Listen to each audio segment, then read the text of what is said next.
Bom dia, estudantes. Vamos começar mais um dia de aula em que vamos falar da diferença do mas e o mais. Essa questão acontece muito na correção de redações. Eu tenho observado a confusão que muitos alunos ainda fazem com essas diferenças. Mas vamos lá, que é bem simples.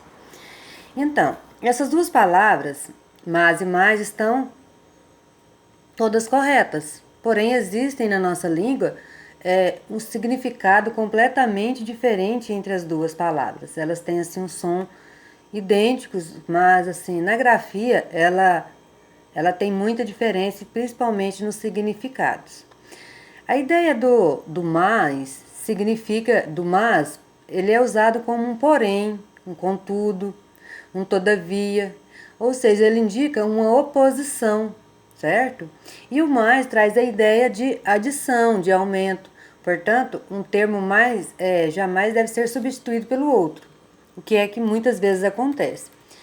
O mais, significado do termo mais é trazer a ideia de maior quantidade, não é? De excesso.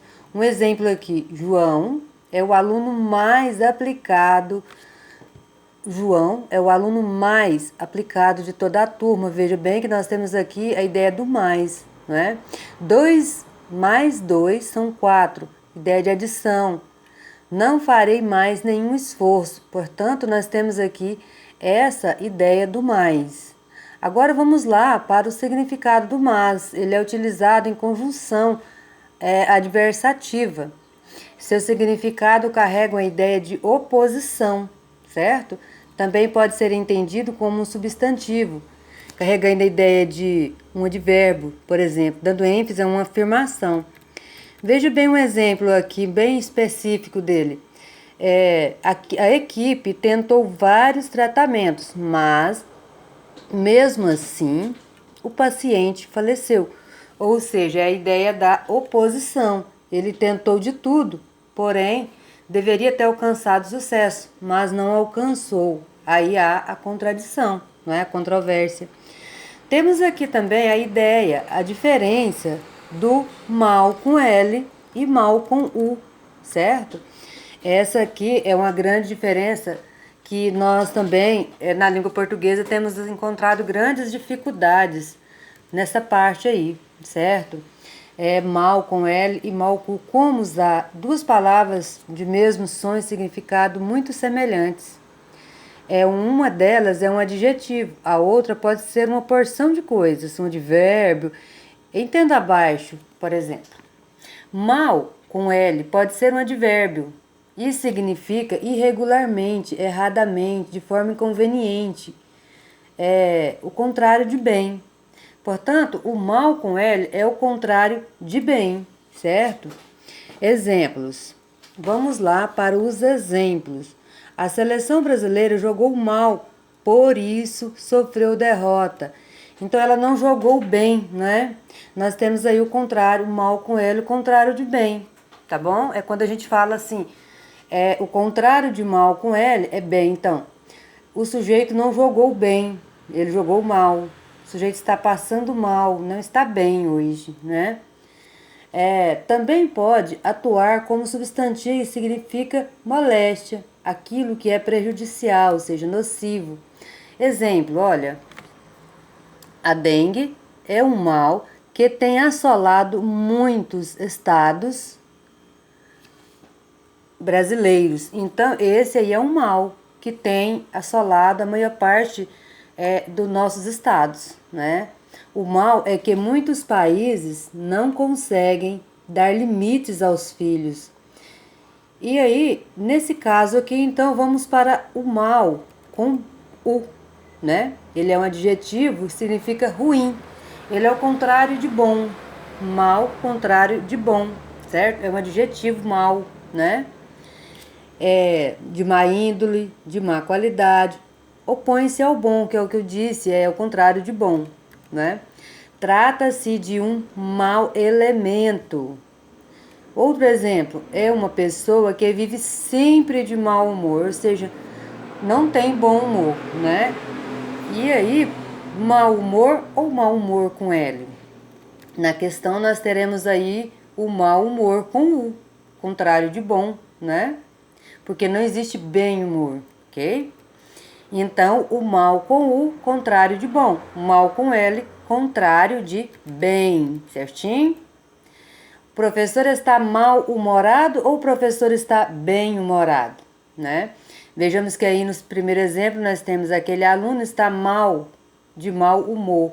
Aquele aluno está de bom humor. Então, temos aí o mal contrário de bom, ok?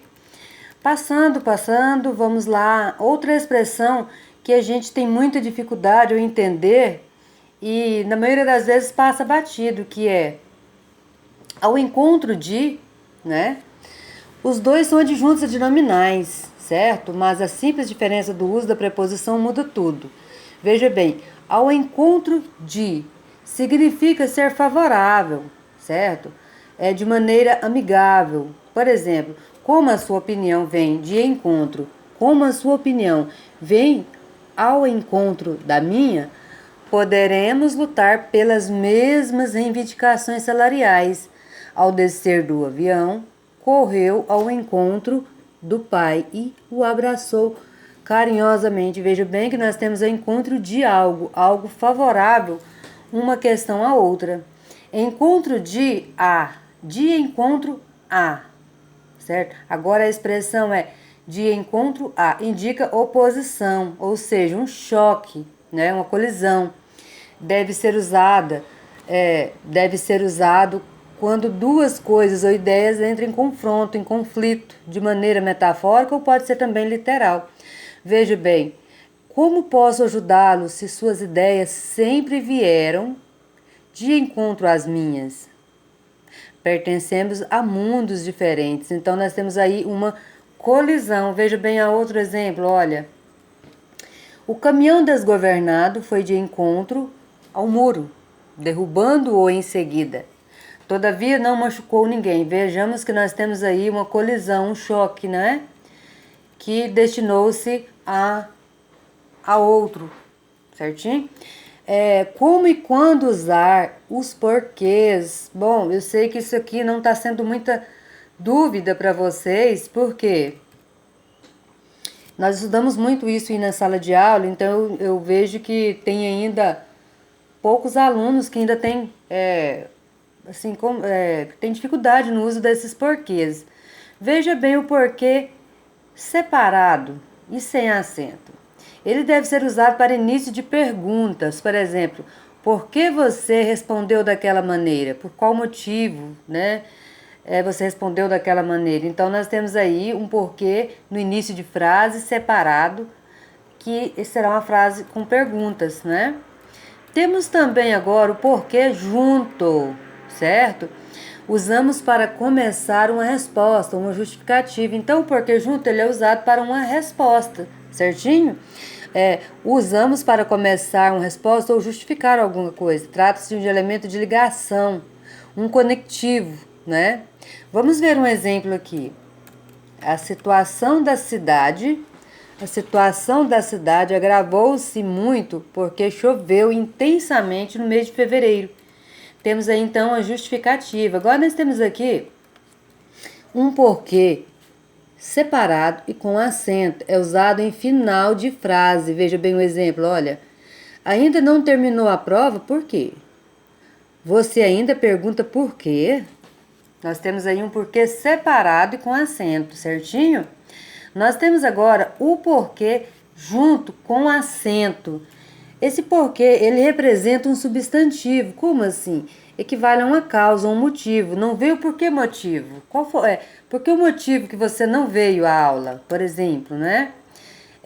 Apresente ao menos um porquê de toda essa confusão. Ou seja, apresenta ao menos um motivo, né? Dessa confusão. Então, esse porquê com acento, juntinho, se refere a isso aí, a um substantivo. É muito substituído como o porquê com acento, tá?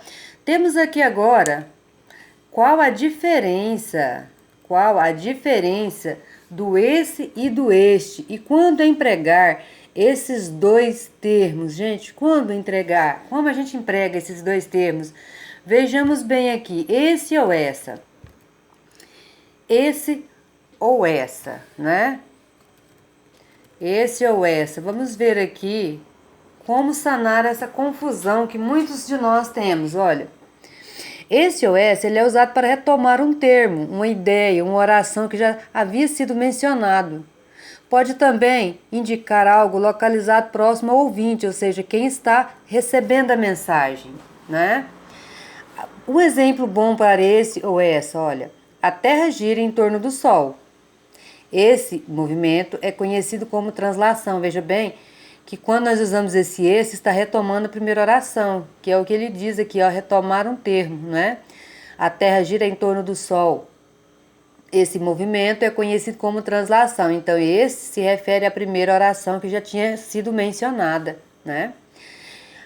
Outro exemplo, essa caneta que você está segurando é muito boa. A caneta está próxima do ouvinte, então nós vamos usar também essa palavra, esse pronome essa, né?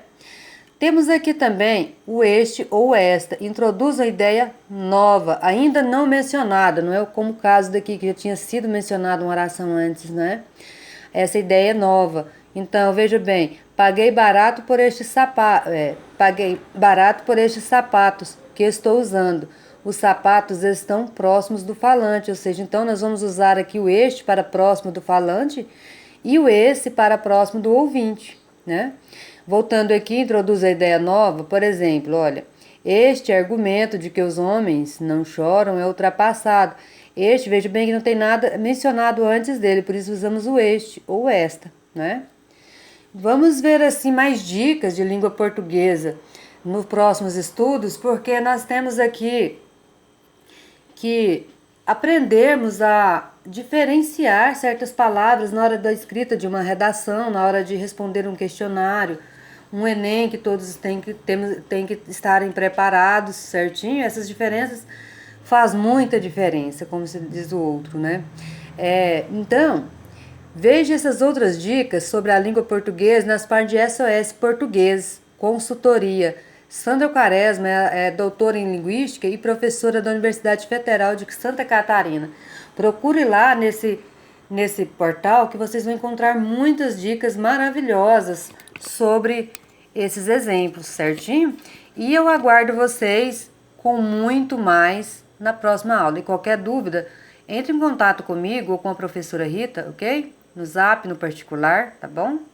Um abraço, tchau!